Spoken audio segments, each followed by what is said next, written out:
Yeah, man, I think the next one I remember discovering on my trip up to North Africa, Congo, Brazzaville and Ghana. They had this thing called madumbe. You guys have been saying madumbi. Which one is the right pronunciation? I'm pretty sure that you've got it right. Madumbi. Actually, yeah. Madumbe. Yeah, you've So got it. it's that husky-looking brown. Is it a fruit or a vegetable? It's a vegetable, I think. It's Yeah, like a definitely. potato. I mean, Yeah. it's starchy and they're delicious. For me, I just love just peeling them and roasting them with a lot of olive oil and or butter again. And they're just, for me, they're just delicious like that, just with salt, and that's, for me, perfection. And I think if you get it, you can treat it like a potato. You can make crisps from it, you can make mash from it. It's like a starchy vegetable that they use. And I saw it in Seychelles, they use that instead of potatoes because they don't have potatoes. It's got a delicious earthy flavour. Yeah. Like really like, you know, even more so than a potato. I feel like you're eating from the ground. Which also, it looks like a Jerusalem artichoke as well, which is fabulous, which is very, and I mean, that's also an incredible, another weird one. a really nice weird vegetable. It's not a nice, And weird very vegetable. tasty.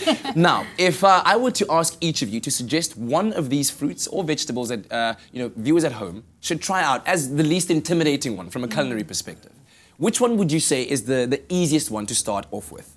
I'll From start off my with you. side, I think the celeriac bulb, definitely. The celery. They're also easy to find right it's now, easy, yeah. exactly. I love quinces, so I would say definitely try the quinces because they once they're roasted, they are just they're And delicious. they turn a different colour. They turn the most beautiful crimson red, especially if you put verjus or lemon juice in. And then when you roast them, I roast them with the skins on and keep the pips in, and that allows it to become more crimson. And they become beautifully soft on the inside as well. Yeah. But you were With saying that cream Zola yogurt. eats them raw Zola as well? eats them raw.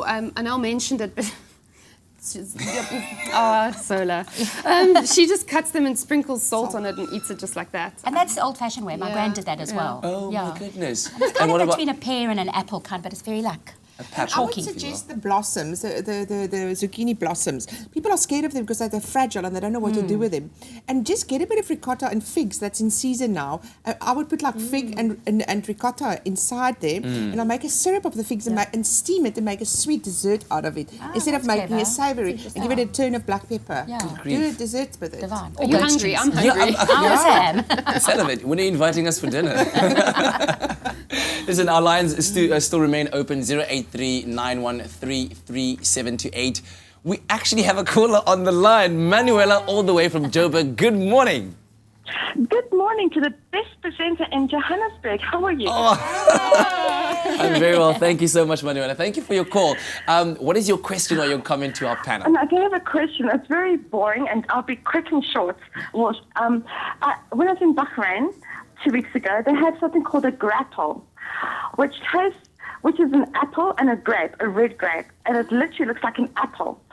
And when you bite into it, it's a red grape and a greenish with apple flavour in one. It was mind-blowing, absolutely. Can and one- I had a picture, or you can Google it, and they have so many exotic fruits in Bahrain. It was stunning. We actually have a It's picture of grapple. You have a picture of it. Looks like an That's apple. amazing. There's a grapple right there. Can you only find it in Bahrain, or is it do you know if it's available anywhere else? Well, I've only been to Bahrain, so I don't know. I only find it in Bahrain. They've got extensive, amazing food because a lot of them are vegetarians. And with the variation they have, you can understand why. Yeah. And that's about it. I tell you what, Manuela, maybe you should start a And business. You are the best presenter. Oh, thank you so much, Manuela. You're very kind. I was about to say maybe you should start a business importing grapples to South Africa.